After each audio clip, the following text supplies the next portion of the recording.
How to log into Diablo Immortal. Hey everyone, welcome back to another video from Gameplay Classic. If you are trying to log into your existing Diablo Immortal game, firstly open up the Diablo Immortal app on your device and wait for the game to reach the main title screen.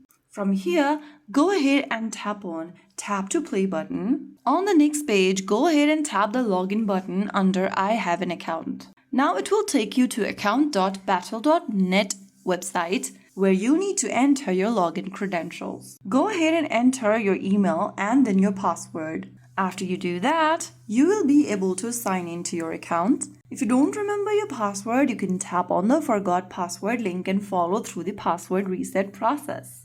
You can also use passkey or email a code and enter the code in order to sign in if you don't remember your password or you don't want to log in with the password option. So right after you do that, you will be able to sign in to Diablo Immortal. All you need is your battle.net account's credential and you'll be good to go.